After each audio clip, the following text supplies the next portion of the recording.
Salut les mecs, donc déjà avant de commencer, je vous mets les résultats de lundi dernier, vu qu'il n'y avait rien avant. Donc on fait un 1 sur 2 avec la plus grosse confiance qui passe, donc tranquille. Donc comme d'habitude, je vous invite à liker, à vous abonner. Allez checker la description aussi si vous voulez profiter des bonus. J'ai mis le lien sur un livre aussi que je lis en ce moment. Hyper intéressant franchement parce que les paris c'est avant tout du mental, c'est de la gestion. Et ce livre-là, il vous apprend plein de choses sur, comme vous le voyez sur la couverture. C'est les différentes étapes de votre cerveau, on va dire, qui vous permet de mieux gérer les différentes émotions qu'on a quand on parie et évidemment quand on joue au poker également. Donc je vous invite à le lire si vous êtes intéressé, il est vraiment hyper intéressant. Donc on commence avec France-Colombie. Donc match qui devrait être ouvert logiquement. La France, point faible derrière, pareil pour la Colombie, donc ça peut partir en couille un peu le match. Pourquoi pas un 2-1, 2-2 ou même plus.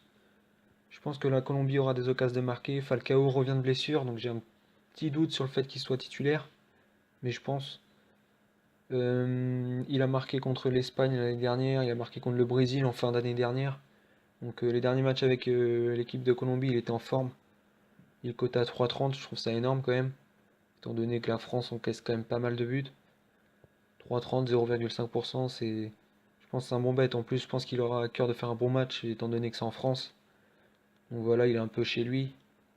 Donc à 3,30, c'est un cadeau. Donc ensuite, une cote que je comprends pas du tout, le Portugal contre l'Égypte, en sachant que ça se joue en Suisse, hein, c'est pas au Portugal. Donc un peu bizarre, Mohamed Salah qui est dans une forme incroyable. Beaucoup le comparent à Messi, comme l'a dit Klopp, ce que fait Messi, il le fait depuis 15 ans, alors que Salah le fait depuis 6 mois. Donc on va voir s'il a les épaules pour devenir un joueur de cette envergure-là. Et c'est dans ces matchs-là qu'il doit le montrer. C'est le seul joueur en Égypte, on va dire, qui peut faire des différences, de grosses différences. Un peu comme Ronaldo d'ailleurs au Portugal, même si l'effectif du Portugal est au-dessus. Donc on va voir, hein.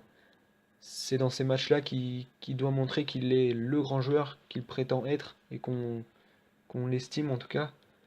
Donc moi je vois le Portugal encaisser des buts. Pepe n'est pas là, c'est pour moi le meilleur joueur portugais. Bon, sans compter Ronaldo derrière en tout cas. Donc je pense qu'il y aura des. Ça peut être un match ouvert aussi. Salah voudra sûrement. Il y aura un match dans le match entre Ronaldo et Mohamed Salah. Donc côté Mohamed Salah à 3,70, c'est énorme. Donc 0,5%, pareil. Donc ensuite une cote que je comprends pas du tout, Jamie Vardy à 3,30. Il sera titulaire contre les Pays-Bas. Les Pays-Bas c'est pas mauvais, mais comme d'habitude défensivement ça pêche un peu. Donc Jamie Vardy et Marcus Rashford qui ont un gros coup à jouer étant donné que Harry Kane est blessé. Donc il faut qu'ils se montent sur ces matchs-là. Il faut que c'est c'est maintenant qu'ils doivent prouver qu'ils peuvent être au moins dans le 11 pour la Coupe du Monde. Donc Jamie Vardy qui est en pleine forme avec Leicester. Moi je le vois marquer sur ce match-là. Donc voilà, 3,30, c'est énorme. Moi je l'aurais même pas coté à 2,50. Donc il y a une grosse value. 3,30, 0,5% encore. Donc voilà, après on va faire plus court, hein. Tosun en pleine forme avec Everton. Je crois qu'il reste sur 4 buts en 3 matchs.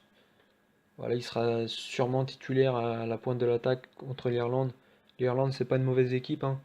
Donc je pense que les deux équipes marqueront sur ce match-là. Mais un joueur en forme comme lui peut pas le coter à 3. Donc pareil, 3, 0,5%.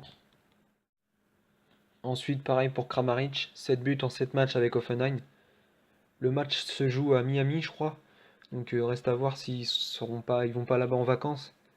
J'espère pas, parce que j'ai vu ils ont fait un peu le tour des salles de NBA dernièrement. Mais bon, je pense que c'est des pros, hein. On va compter sur leur professionnalisme, on va dire. Donc Kramaric côté à 3,20, pareil, 7 buts en 7 matchs, comme j'ai dit. Il est en grande forme. Donc 3,20, 0,5% encore. Et enfin, on termine donc pareil, un match qui va se jouer aux États-Unis. Donc le Mexique sera quasiment à domicile, étant donné la très forte communauté de Mexicains aux États-Unis. Donc Irving Lozano, pareil, il a marqué une quinzaine de buts avec le PSV Eindhoven cette saison. Il est en grande forme. Je pense qu'il sera titulaire sur ce match. Chicharito n'est pas dans une grande forme avec West Ham. Et ils vont sûrement profiter de ces matchs-là pour faire des tests et essayer différentes combinaisons.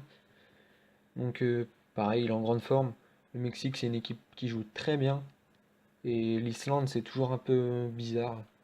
Donc pour moi, c'est assez surcoté quand même l'Islande. Je pense qu'il y a un moment où ça va craquer.